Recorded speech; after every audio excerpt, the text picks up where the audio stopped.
طيب الحمد لله رب العالمين وصلى الله وسلم وبارك على نبينا محمد وعلى آله وصحبه أجمعين.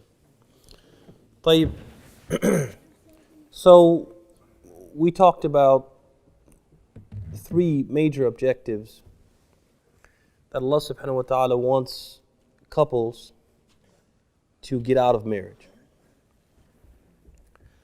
So what's the problem?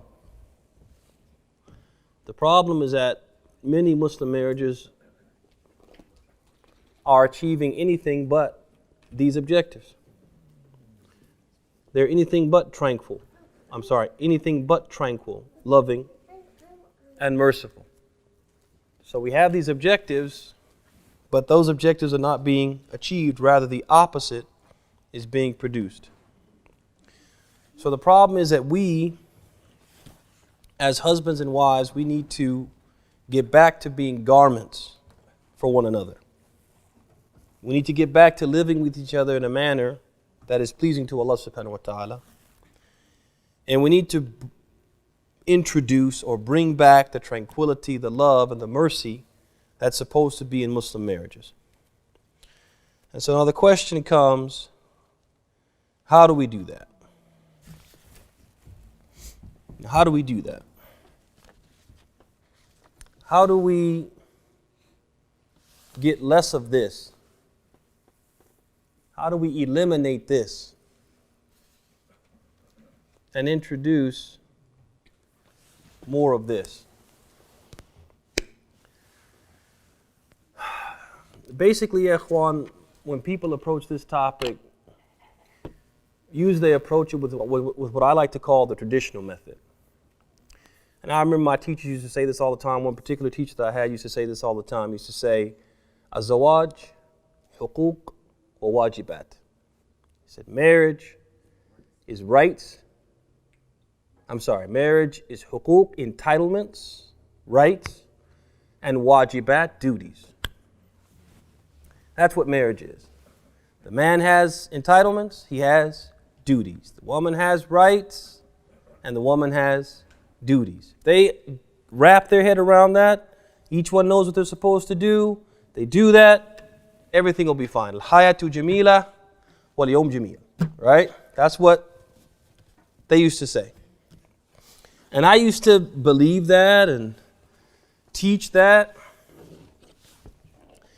But regretfully, I just think there's a lot more now, after gaining some age and some experience and a little bit of wisdom along the way. I just think it's a lot more to it than that. And that this approach has its pros and cons. So from the pros side, obviously we need to know what our duties are. We need to know that in order to fulfill them, right? So yeah, if a person says, hey, we're going to solve the problems in marriages by what? Talking about rights and responsibilities, duties, etc., entitlements, then yeah, there's some sensibility to that, because you need to know what your duties are so you can fulfill them. And maybe the fact that you're not fulfilling your duties, that's why there's a problem in the marriage. So yeah, that's reasonable. Conversely, you also need to know what your entitlements are, so you don't ask for something, demand something that you're not entitled to, which creates what? Tension and problems. Yeah, so that makes it sensible. But is that all it is? Is that all that it is? No, if you take that approach, in my mind,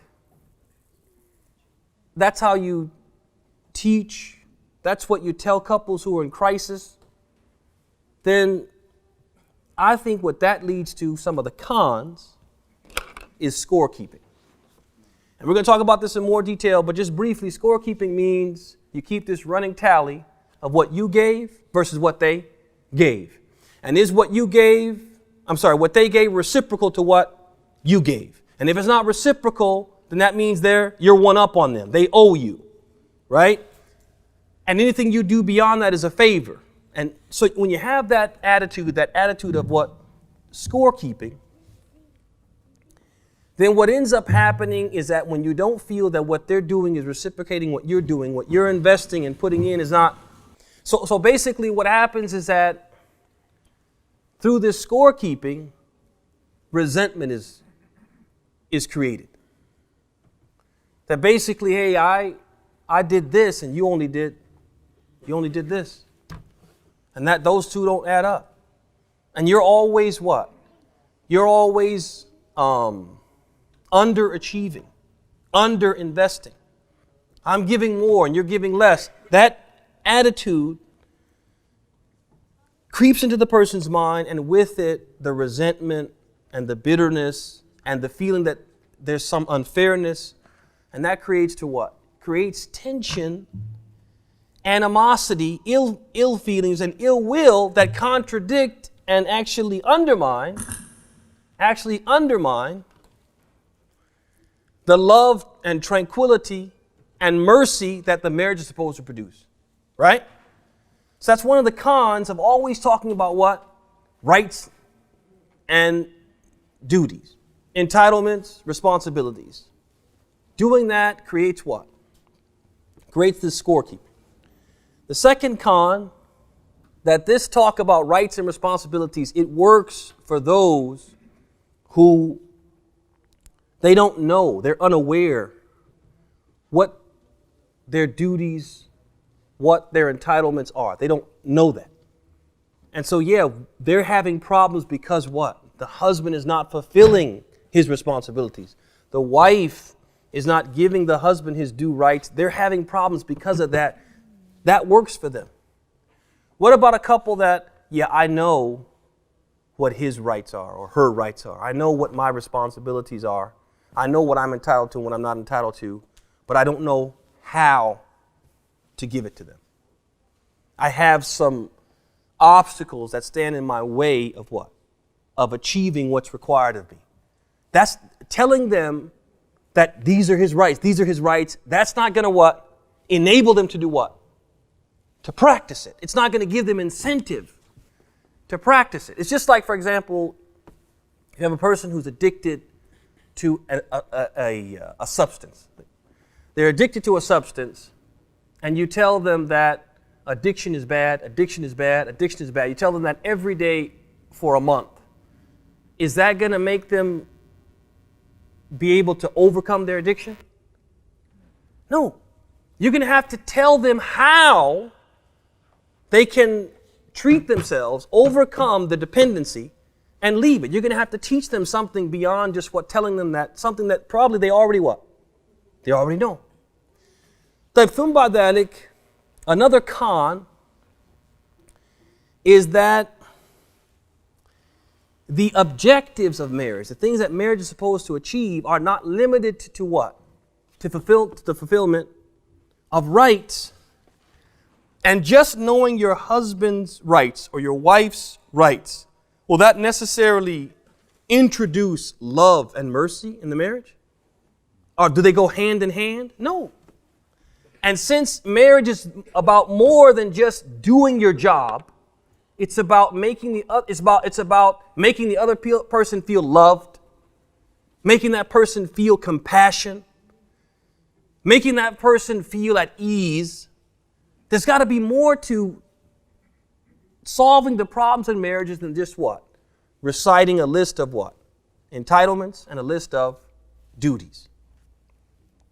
ثم بعد ذلك, last but not least, one of the cons of this approach is that many cases, and I've seen this miraran, is that when you tell couples in crisis, these are his rights, these are his duties.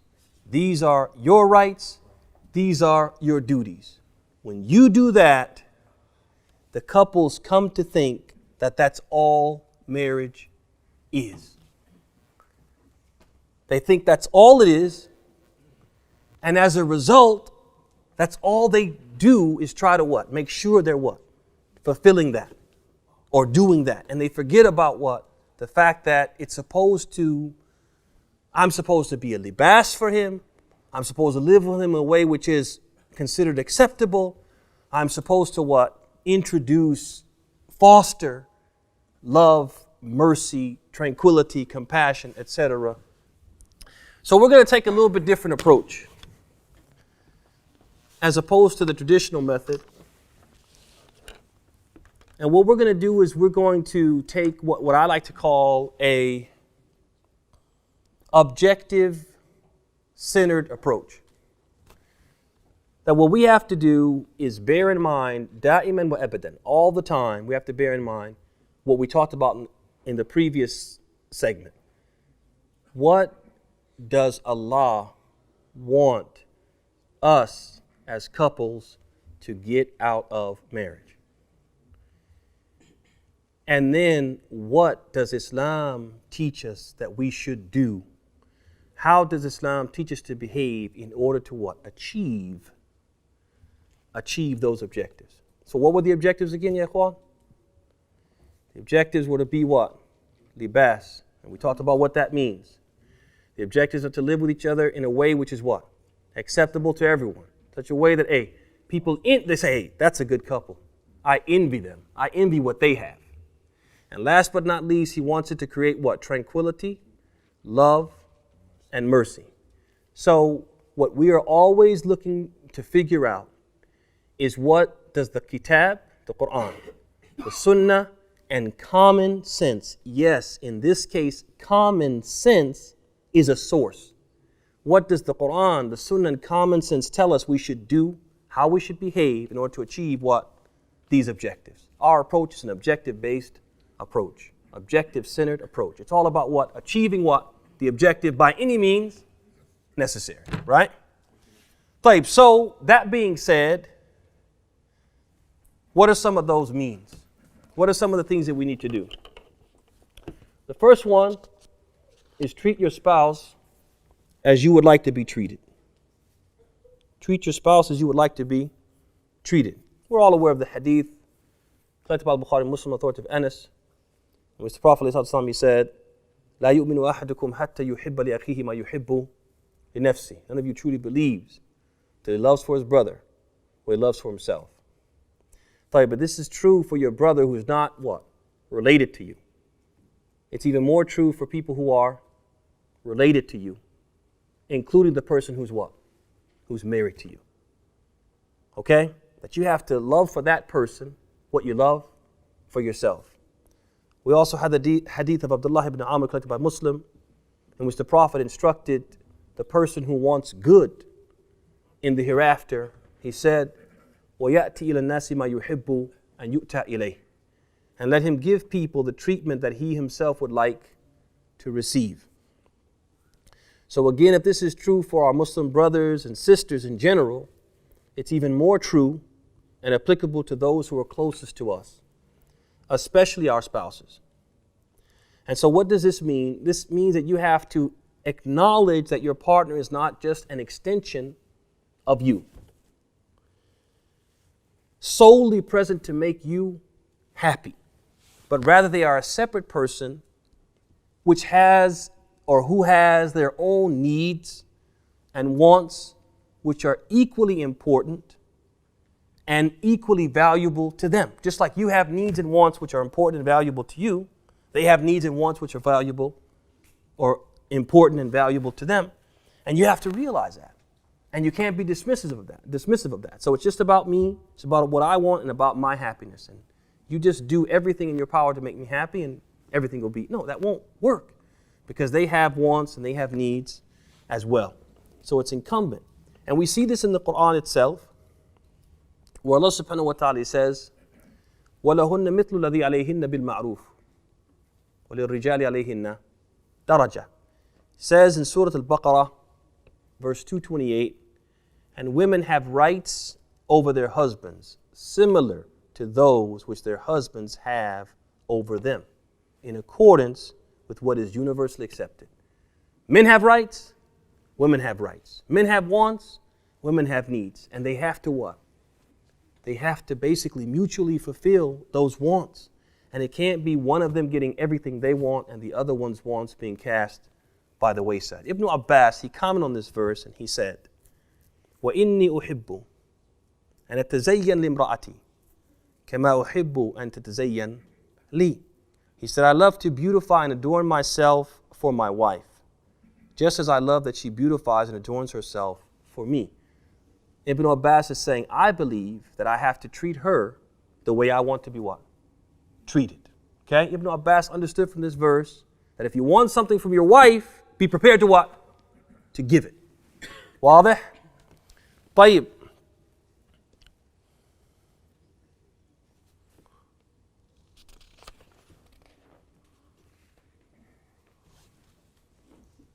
The next one, don't keep score. And we talked briefly about what keeping score means. And the reason why you shouldn't keep score is because, one, it indicates a corrupt intention. That you only give in order to what? To receive. In Islam, we don't give to receive, we give to what? To earn Allah's pleasure. That's it. Whether the person gives, they don't give, they reciprocate, they don't reciprocate, we still what? We still give because it pleases Allah. Also, when you start keeping a score and you feel like what you do doesn't add up to what your partner did, or what your partner did doesn't add up to what you did, then what it tends to happen is people will go on strike. People will go on strike, right? And they won't fulfill their obligations until they feel that their demands are met, or that the two sides are what? In step. But see, in Islam, the rights of others are not predicated, the fulfillment of the rights of others are not predicated on them fulfilling our rights. But when you keep score, that's what you start to what? Think. I don't have to do that because you didn't do this. It doesn't work like that. You have to do what you're required to do, whether they do or not. That's why you just do what? You take the score, you take the scoreboard, you take the tally out of your mind. And you do what? You do for Allah's sake.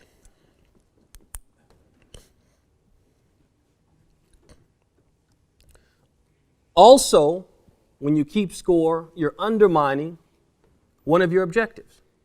And obviously, if we said we're going to make our approach to marriage objective based, then we can't do something, we're going to do whatever it takes to achieve these objectives. We can't do something which undermines the objectives. And when you keep score, does that make the person love you more? When you're always saying, hey, I did this, when are you going to do something? Hey, that doesn't add up. Hey, you're falling short. Hey, that makes them love you. That makes them feel that you're having mercy towards them, you have compassion towards them. I'll give you an example I'm going to read to you, and you tell me how this would make you feel. If somebody said, I keep a running tally of the things my partner does, leisure activities, times where they just what? Kick back.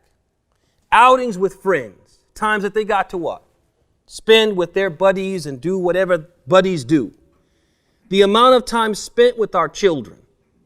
Okay? How many times did you take them for soccer? How many times did you take them for Quran class? How many times did you take them for the Arabi? Right? And chores completed. How many times did you load the dishwasher and turn it on? I keep a running tally of all of that. I never let my spouse get the upper hand. I'm going to ask you honestly, does that sound like a marriage? I never let my spouse get, that sounds like, I don't know, someone you're in competition with. Maybe you're at work and there's a colleague and you don't want them to get like one up on you because you guys are competing for some type of promotion or something. But this person says about their spouse, I never let my spouse get the upper hand. And when they mess up, they make a mistake, I never give them a free pass. I always take them to what? Take them to task. If I do my spouse a favor, yeah, Juan, is there such thing in marriage as what? A favor. Hey, remember, I picked up your shirts from the cleaners that one day. When I went a whole block out of my way to pick up those shirts. Are you going to compensate me for the gas that it took me to go an extra block? That was probably a whole half cent of gas that I wasted to go out of my way, round the corner to get those shirts. If I do a favor, that's wallahi, ikhwan, there's no such thing as what? A favor in marriage, man. It's the wrong mindset altogether. There's no such thing as a favor in marriage. It says, if I do my spouse a favor, I make sure to remind them every chance I get and mention the great inconvenience it caused me. Somebody tells you that, you think they love you? Does that make you feel, oh, I feel so loved by that person? That person has so much compassion for me. That person is so kind to me. Doesn't it? Undermines. It makes you feel a great deal of what? Pressure. That I can't make any mistakes, and you can't live like that. You can't function like that in a marriage. You can't. طيب ثم بعد ذلك, another important point is lift your partner up rather than put them down. It says strong people don't put others down, they lift them up. That's a type of weakness when you're always what? Insulting somebody. You're always telling them what they don't have, what they don't give, what they didn't do, what they should have done, what they'll never be. That doesn't make you strong, that makes you weak. You're a bully. You're a bully, basically. And that goes for men and women. Women can be just as abusive, if not more so abusive than men. And typically thinking, when you think of abuse, people think of a man in one of those A shirts, right? Sweating and pounding his wife, right? That's what people think. They think that abuse only flows one way. Nah. Abuse can flow the opposite way. That a woman can be abusive and no, she's not wearing an A shirt and, beating her husband into a pulp, but she's beating with what? With words and insults and put downs. So in Islam, we're taught that we should lift our partner up rather than put them down. Because making insulting remarks and ridiculing your spouse is one of the fastest ways to introduce animosity, tension, resentment, and bitterness into your relationship. And all those run counterproductive to what you're trying to achieve. Love and mercy. People don't feel loved when you insult them. It's not compassionate to put somebody down. All right? If you're trying to make them love you, you can't do that by saying something that will make them sad, make them feel insecure, make them feel inadequate. Okay? That's why the Prophet said in the hadith, he said, وَلَا تُقَبِّحْ. He said, do not say to your spouse, you're ugly. And although this is really specific, we can take from it a general rule that you don't say anything which is cruel or hurtful to your spouse. You're always going to try to find a positive way. If you have to criticize, you're going to try to find a positive way to what? To criticize. And the proof for that is established in the hadith in which the Prophet said, وَمَن يُؤْمِنُ بِاللَّهِ وَالْيَوْمِ الْآخِرِ فَلْيَقُلْ خَيْرًا أَوْ لَيَصْمُتْ. He said, whoever believes in Allah on the last day, let him say that is which is good, or be quiet. Got something good to say? Tafadhal. Got nothing good to say? Then just what? Be quiet. Or find a good way to say something which in other circumstances would be what? Considered negative, but you find a good way to say it. So this is the thing that, we have to learn how to lift our partners up and not put them down. And say nice things rather than derogatory things. And is it true, ya ikhwan, that you can say something negative in a nice way? Can you say something negative in a nice way? I think so. So for example, you could tell someone, there's a famous anecdote about a king who was ill. And so he called a physician I think he was ill and he had a dream. And in the dream, I forget what he saw in the dream, but he asked a scholar to interpret the dream. And so the scholar interpreted the dream and said, you're going to die and all of your relatives are going to inherit your wealth. They're going to take everything. All of this is going to go to your relatives. And so when he said that, the king got angry. and he had him arrested, had him put in jail. So after a while, his anger subsided, and he had the dream again. And he asked another scholar to come, and that scholar said, interpret the dream, and he said,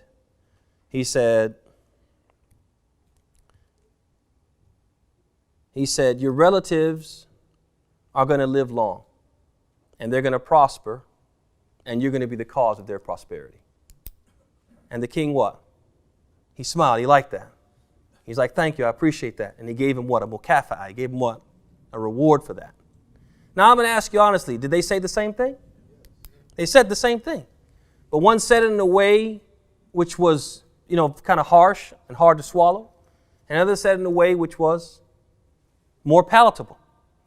So they're saying you're going to die. But one said in a way which is positive, the other said in a way which is negative. And this is not something, again, as we talked about earlier, that some of the akhlaq are muktasaba. Some of the akhlaq are something you have to what? You have to develop it. You have to learn it. This is not something that comes natural for everyone. Some people are very blunt, very candid. That's just how they are. I just tell it like it is. I just shoot straight. And they think that's a good quality. But yeah, from the indication of the hadith of the Prophet, it's not. Say, if you can't shoot straight and say it nice, then don't say it. So it's something that we have to learn. That, for example, wife says, so what do you think about the biryani that I made? Right? Say, man, this biryani tastes like cement. It tastes awful. It tastes like dog food. I'm going to ask you honestly, that's just not a nice thing to say, is it? And that put down is not likely to be well received by the wife. Could make her go off in a corner and just cry, right? Okay. So that being said, we have to learn, to bite our tongues and maybe go off and think about what's the best way to word what we're going to say before we say it. And if we can't find a polite, respectful, nice, kind way to say it, then we just what? Remain quiet. But don't put your partner down. Always try to do what? Lift them up and say positive things. The next one is you can catch more flies with honey. You can catch more flies with honey. Wa alaikum assalam wa rahmatullah. The Prophet sallallahu alaihi wasallam, he said in the hadith, عليكم بالرفق فإن الرفق لا يكون في شيء إلا زانه ولا ينزع من شيء إلا شانه. He said, I implore you to be gentle. Gentleness never accompanies anything except that it beautifies it, and is not removed from anything except that it makes it detestable. He said in another hadith, إن الله رفيق يحب الرفق يعطي على الرفق ما لا يعطي على العنف وما لا سواه. He said, verily Allah is gentle and He loves gentleness. He gives through gentleness what He does not give through harshness or any other approach besides it. And Allah subhanahu wa ta'ala, He informs us in the Quran of the effect that being gentle and lenient can have upon others, even those who are themselves harsh and brutal. So Allah subhanahu wa ta'ala, so Allah subhanahu wa ta'ala tells us in the Quran the effect of being gentle. Why have we been encouraged to be gentle and lenient and kind in dealing with other people? What's going to be the benefit? What will it produce? He says, فَإِذَا الَّذِي بَيْنَكَ وَبَيْنَهُ عَدَاوَةٌ كَأَنَّهُ وَلِيٌّ حَمِيمٌ. He says, you will find that the one who had previously been your most bitter enemy will become your nearest and dearest friend. That basically, you can win people over with what? With this kindness and modest and leniency and gentleness. طيب ثم بعد ذلك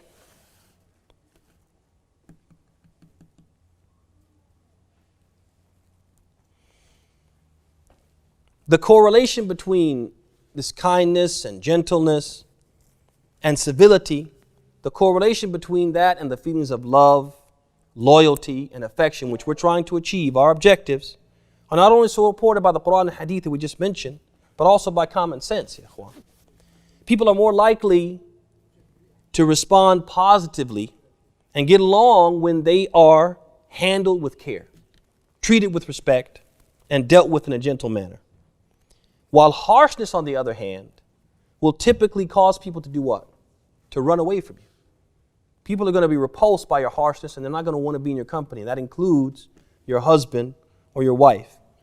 Allah subhanahu wa ta'ala talked about this reality with the kindest, the nicest, the greatest of mankind, the person with the most magnetic personality.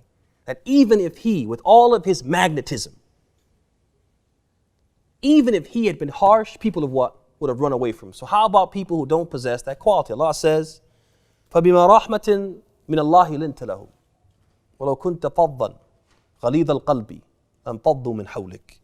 And it was but by the mercy of Allah that you dealt with them gently. Had you been strident and cruel-hearted, they would have fled from about you. The Prophet, Allah subhanahu wa ta'ala is talking about who? The Prophet Muhammad sallallahu alaihi wasallam. With all of his magnetism, he had a very attractive personality. Even his enemies, what? Were attracted to him. With all of that magnetism, if he had been harsh, people would have what? Fled from about him. This is even, so if this is true about him, it's even more true about those who what? Who don't possess that quality. So you want husband, wife, you guys want to be what? Close, like Allah tells you need to be close, like a lihaf, close. Then you need to know that you have to what? Treat your spouse with what? With kid gloves. You can catch more flies with honey. Thumma ba'd dhalik, accentuate the positive. Now this is essential because it's impossible to be happy in a relationship and to achieve those objectives if you always have this cup half full mentality. If you always have this cup half full mentality. Grass is green on the other side mentality. If all you can see is what your spouse doesn't have, what they won't do, what they won't give, what they'll never be, if that's all you can see is the negatives, and you can't see the positives, then you'll never be able to be happy. If you can't accentuate the positive, you'll never be able to be happy because no spouse is what? Is perfect. No spouse is perfect. And every human being, by virtue of being human, is going to what? Have some imperfection, some idiosyncrasy, so to speak. Because al-kamalu lillahi wahda, that Allah is the only one who's perfect. He's the only one who has no flaws and no imperfections.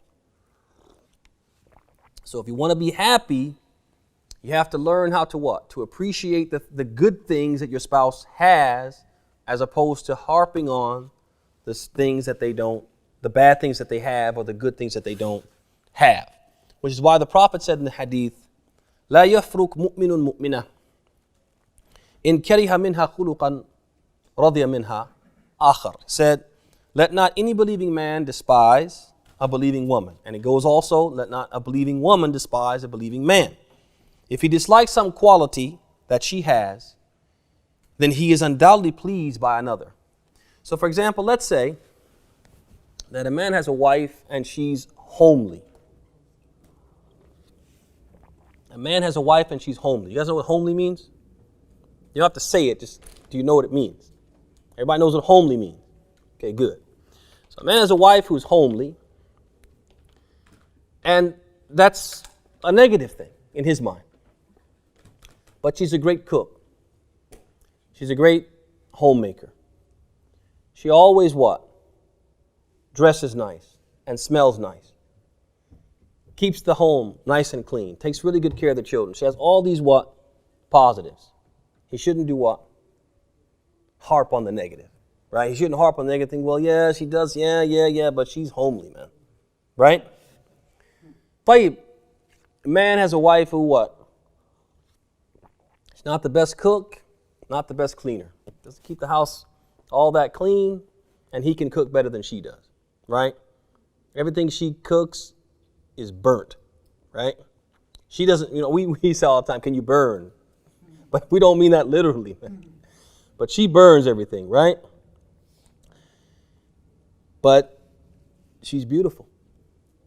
She has awesome character. Very religious, very committed. When she recites Quran, he cries like a baby. So he's got to focus on what? On those positives. And he's got to stop focusing on what? On those negatives. Got to accentuate what? Accentuate the positive. ثم بعد ذلك, spend quality time. Ya ikhwan, it's difficult, if not impossible, for two people to solidify their relationship. They're trying to strengthen their relationship. They're trying to basically build a solid structure and foster love and mercy and compassion and tranquility as Allah instructs them to. It's hard for them to do that when one of them is always what? Absent. One of them is always absent. And yes, Sahih, they always say absence makes the heart grow fonder. Yeah, occasional absence.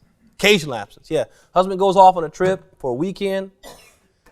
When they get back together, it's just like, man, I missed you. I missed your cooking. I missed your jokes. I missed, waking up to, a hot cup of tea or whatever it is. Yeah, so yeah, distance can make the heart grow fonder. Absence, yeah, if it's occasional. But it shouldn't be something which is what? It's regular. Because what that does is what? Doesn't give them a chance to what? To build a bond. They never get a chance to what? To really connect, to understand each other, etc., etc. And what it can actually do is cause them, instead of coming closer together, to drift apart. And perhaps that's why the Prophet ﷺ in the hadith, when a woman came and she asked the Prophet ﷺ about a proposal that was given to her by a man by the name of Abu Jahm. She said, this man has proposed to me, Abu Jahm, so what do you think, Ya Rasulullah? And the Prophet said, Amma Abu Jahm, فَلَا يَضَعْ عَصَاهُ عَنْ عَاتِقِهِ. He said, as for Abu Jahm, he never takes his staff off of his shoulder. Some of the scholars of hadith, they said that this has one of two possible meanings. And one of them is that he was dhu asfar. He was a person who what? He traveled a lot. That he wouldn't come back from a journey before he was what? Off to another one. Okay? So as if the Prophet is telling her, don't marry him because, you won't be able to have a relationship with. It's like, it'll be like not having a husband. Okay? So the Prophet discouraged her because this person liked to what? Liked to travel frequently. And the Prophet ﷺ, as busy as he was, you have to think that the Prophet ﷺ, he didn't have just one job, one responsibility. The Prophet ﷺ was the messenger of Allah and the principal teacher of the ummah in all affairs religious. ثم بعد ذلك, he's the joint chief of staff. He's the head of the army. He has to plan and strategize for expeditions. On top of that, he's a husband. On top of that, he's a father. On top of that, he's a counselor. On top of that, he's the imam. He has to lead the prayers, right? It's like the Prophet wore so many hats. He had all these responsibilities that he had to juggle. But he was very keen, in spite of all of this, to do what? To spend quality time with his family. Ibn al-Qayyim, he writes, وَكَانَ إِذَا صَلَى الْعَصْرَ دَارَ عَلَى نِسَائِهِ فَدَنَا مِنْهُنَّ وَاسْتَقْرَأَ أَحْوَالَهُنَّ. He says each day after the Asr prayer, he would go around and visit all of his wives, drawing close to each one of them and asking her about her condition and needs. The Prophet made it a point, after Asr, I'm going to what? Put all my responsibilities to the side and tend to what? My wives. Okay? Go around and meet each and every one of them, find out what their needs were, make sure everything was okay in the house, and then what? Check on the next one, then go back and resume his other duties and responsibilities. Ibn al-Qayyim goes on to say, وَيَجْتَمِعُ نِسَاؤُهُ كُلَّ لَيْلَةٍ فِي بَيْتِ الَّتِي يَبِيتُ عِنْدَهَا رَسُولُ اللَّهِ فَيَأْكُلُ مَعَهُنَّ الْعَشَاءَ في بعض الأحيان, said that his wives used to gather in the house of the wife with whom the Prophet would spend the night, and they would eat dinner all together. So this would be an opportunity for him. He had to eat anyway. He's going to eat in the house of this woman who's going to spend the night with, but this opportunity now for me to see what? All of my wives again. We all come and we eat what? We eat al-Asha, we eat the dinner together. Okay? Another opportunity for the Prophet to spend what? Quality time with his family. And then, ثُمَّ تَنْصَرِفُ كُلُّ وَاحِدَةً إِلَى مَنْزِلِهَا. And then each of the wives would do what? Would go off and return to their homes, and the Prophet would remain in that household. وَكَانَ إِذَا صَلَّى الْعِشَاء يَدْخُلُ مَنْزِلَهُ يَسْمُرُ مَعَ أَهْلِهِ قَلِيلًا قَبْلَ أَنْ يَنَامَ يُؤَانِسُهُمْ بِذَلِكَ. So once he had prayed Salat al-Isha, he would then enter his home and chat with what? With his wife. He wouldn't just go to sleep. He would do what? He would chat with her. Another way out, it's quality time. It's me and you, quiet, everything's quiet. Let's what? Let's chat. Let's talk. How was your day? What did you do? Who did you see? Where did you go? The Prophet would what? Chat with his wives. And he would be interested in what? In their day. He wouldn't be that husband who, yeah, so how was your day? And she's like, well, you know what? You know what happened to me? Oh, that's nothing compared to what happened to me. No. He was actually interested in what they had to say, or he would, I'm sure he wouldn't do this, but we should do this, feign interest in what they have to say. Don't be the one who's like, oh, you're just in the house anyway. You know, who cares? Let me tell you what happened to me. No. The Prophet, what? Would listen to them, would chat with them. يُؤَانِسُهُمْ بِذَلِكَ. And in this way, he would entertain and what? Amuse them in this way. He would make them feel important, make them feel special. Another way that the Prophet would spend quality time, because in the world in which we live in, most of us are out there, trying to basically earn a living, and a lot of times that's not always a 9-to-5, endeavor.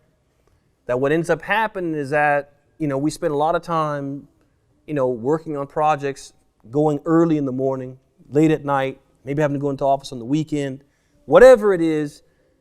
We're very busy with our careers, our professions, etc. And so it's not always easy to what? Find time for quality time. So what the Prophet ﷺ would do, he would be very innovative in the ways and approaches he would take to spend quality time with his family. So one of the things he would do is that if there was something that they normally would do separately, that they could do together, then he would do it what? He would do it with them. So for example, sometimes he would be in the home, and they would be doing chores. So they're off in a part of the house, or they're off wherever doing chores. Or they're outside doing chores. So rather than sit in the house and be separate from them, he would use this opportunity as this is an opportunity for, I'm here anyway. So why don't we do the chore together? We'll do the chore together, and this is the way that we can spend what? Spend quality time. So Aisha radiallahu anha, she mentions that the Prophet, when he was in the house, كَانَ يَكُونُ فِي مِهْنَةِ أَهْلِهِ. That when the Prophet was in the house, he would be what? In the service of his family. Doing the chores along with them, side by side, to what? To spend time with them. Okay? But if the salat came in, فَإِذَا حَضَرَتِ الصَّلَاةِ خَرَجَ إِلَى الصَّلَاةِ. But when the adhan was given for the prayer, he would what? He would leave for the prayer. He wouldn't, ignore his religious responsibilities, but when he was in the home, he would use that time to spend with his wives. So for example, a husband in our context, he could, after dinner, go and what? Help his wife with the dishes. However that may be. Maybe that she washes, he rinses and dries. Or they use a dishwasher, they both rinse, and she rinses and he loads the dishwasher. And they can do what? They can talk and discuss and share jokes or whatever while they're doing that. And they're actually doing what now? Spending quality time. Like maybe she usually goes to the grocery store and does all the shopping on Saturday, but he's home, okay? So rather than her just go out by herself, he does what? He accompanies her, and that way they can talk and discuss and get caught up and spend some quality time. So these are some of the ways that the Prophet ﷺ guided us to be innovative in our quest to what? Spend quality time with our families. Like, what else? What time is it now? It's 9:10. And the salat is 10 minutes, right? Okay, it's like, I think you guys are tired. A lot of people nodding off and yawning. So do you guys want to stop there? You sure? Okay, he spoke for you guys. Khalas. So if you get mad, blame him. Khalas. So the next point is be affectionate. Be affectionate.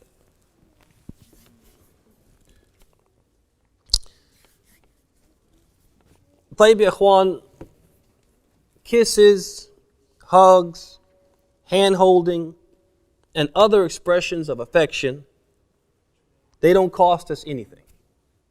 Free of charge. Don't cost you anything. So why are we so stingy when it comes to offering them to our spouses? Brothers and sisters, your partner doesn't just want you to tell them that you love them. They don't want to hear that you love them. They want to feel your love. They want you to show them that you love them. And they don't want these words to just be what? Words. If you don't show them that love, that affection, that compassion, those words will be just that. They'll just be what? Words with little effect or no real meaning. And the Prophet ﷺ, he certainly understood this. And he was our example in this as he's our example in everything. The Prophet was a very affectionate man with his wives. So we have Ibn al-Qayyim who writes again, he says, وَكَانَتْ إِذَا شَرِبَتْ مِنْ لِنَا أَخَذَهُ فَوَضَعَ فَمَهُ فِي مَوْضِعْ فَمِهَا وَشَرِبْ. The Prophet ﷺ, he would be with Aisha radiallahu anha, and if she drank from a vessel, the Prophet would take the vessel from Aisha and he would turn it to the place where what? She had been drinking, and put his lips where her lips had been.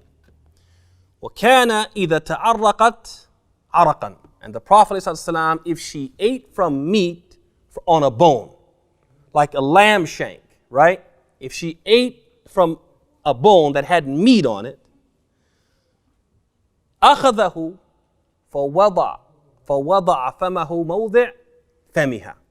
He would take the bone and eat from the spot where she had previously been eating. وَكَانَ يَتَّكِئُ فِي حِجْرِهَا وَيَقْرَأُ الْقُرْآنَ وَرَأْسَهُ فِي حِجْرِهَا. And he used to lie down with his head in her lap and recite the Quran while his head was what? Resting in her lap. وَرُبَّمَا كَانَتْ حَائِضًا. Even if she was on her menses, he would still what? Lie with his head in her lap. Okay, and that's a very affectionate, or a very good demonstration of what? Of affection, especially in that state, right? وَكَانَ يَأْمُرُهَا وَهِيَ حَائِضٌ فَتَتَّزِرْ ثُمَّ يُبَاشِرُهَا وَكَانَ يُقَبِّلُهَا وَهُوَ صَائِمٌ. So the Prophet ﷺ also, when she would be on her menses, he would still be what? Affectionate with her. He would still hug her. He would still embrace her, right? He would be affectionate with her. And he would even kiss her while he was what? Fasting. And he would sometimes hold hands with one of his wives in the presence of the others. He would even hold what? Hold hands. Very affectionate man, sallallahu alaihi wasallam. And he's what? As Allah says, لَقَدْ كَانَ لَكُمْ فِي رَسُولِ اللَّهِ أُسْوَةٌ حَسَنَةٌ. You have in the Messenger of Allah the most excellent example. But this is important. I mention this specifically. Why? Because you have a lot of couples where they don't show any affection whatsoever. And the only affection that they show is affection in what? In that private quarters in the household when the lights go out. That's the only affection they show. And this is wrong, one, because it's not consistent with what? The guidance of the Prophet ﷺ. It also doesn't foster what? The love and the mercy that Islam wants the marriage to foster. Also, you're sending the wrong message to your children. And you actually have children who will say, I never saw my dad kiss my mom. I never saw him hug her. I never saw him hold her hand. And they end up getting married and behaving the same what? the same way. And the way it might have worked for his mom and dad, it doesn't work for what? It doesn't work for that lad. It doesn't work for him and the woman that he chooses to marry, who sees his absence, lack of affection as an indication that what? That there's a problem. So it creates what? Tension in the marriage. They need to see it so they know how to what? They know how to be with their own families. And there's no aid, there's no shame. Where did the shame come from? It came from culture, not from deen. There's no shame if a husband does what? If he embraces his wife. If he comes in and gives her a little peck on the cheek, there's no shame in that. But a lot of us in our mind, oh, that's shameful. It's lewd. It's uncouth. It's disrespectful. It's not. And the Prophet ﷺ was a very affectionate man. And we're not teaching our children affection by what? By being what? Robots. طيب. We will stop there, inshallah ta'ala. And if you guys have any questions or comments, we'll take those. And then we'll pick it up tomorrow. Just remind me, live according to your means. We'll pick it up from there. Live according to your means. طيب, any questions, comments, complaints, critiques? You said be like affectionate in front of your kids. But there's like a limit to it, right? Like you don't become overly, right? I mean, obviously there's a limit to everything. There's a limit to everything. You have like some people that are like, oh, they don't know that it's that line because. I mean, does that really exist? I mean, do we really know an example of people who are, quote unquote, crossing the line in front of their children? Some people do. I've seen it. You've seen it? Yeah. Oh, okay. What crossing the line in front of the kids? What do you think it is? Because some people think that you shouldn't kiss in front of your kids. So is that crossing the line? Kissing in front of kids is like one thing with like playing footsie in front of kids, you know, like that. See, I think what's going to happen too is that people are going to have different views. Okay, at any rate, people are going to have different views about where that line should be drawn. But let's just say this, at the end of the day, wherever you draw the line because of your own personal perspective on what's going overboard, let's just all agree that showing affection is one of those things that will do what? Achieve our objective. And it's certainly something which is what? Permitted in Islam. As far as what's considered excessive and what's considered, allowable, that we're going to probably differ. We're not going to leave this majlis and agree on that, I don't think.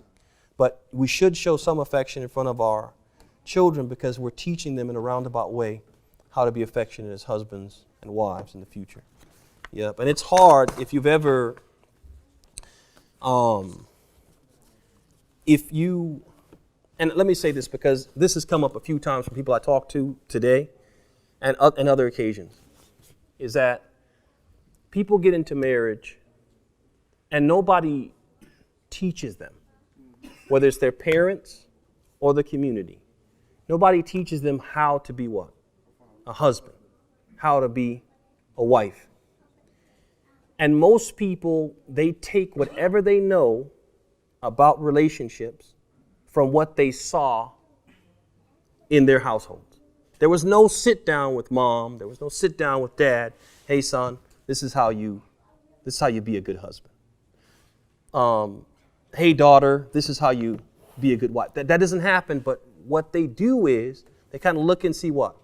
How their mom conducted themselves, their dad conducted themselves, and how they what? Interacted with each other. And then they take that and they bring it into what? Their relationship.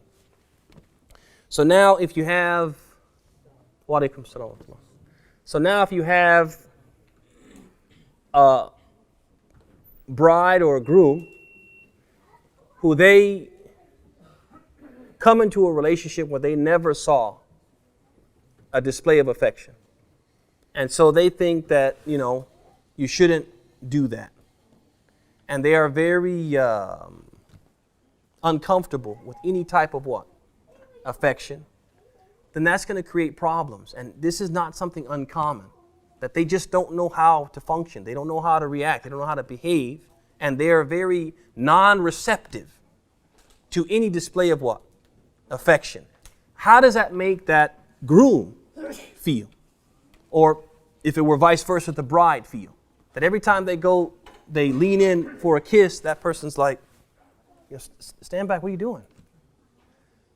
I'm asking you, what do you think's going through their mind? Yeah, exactly. That there's something wrong with me, there's a problem. That's what they're thinking, although that's not what it is. It's this person thinks that what? Inaccurately, erroneously, that this we shouldn't be doing that. You follow me?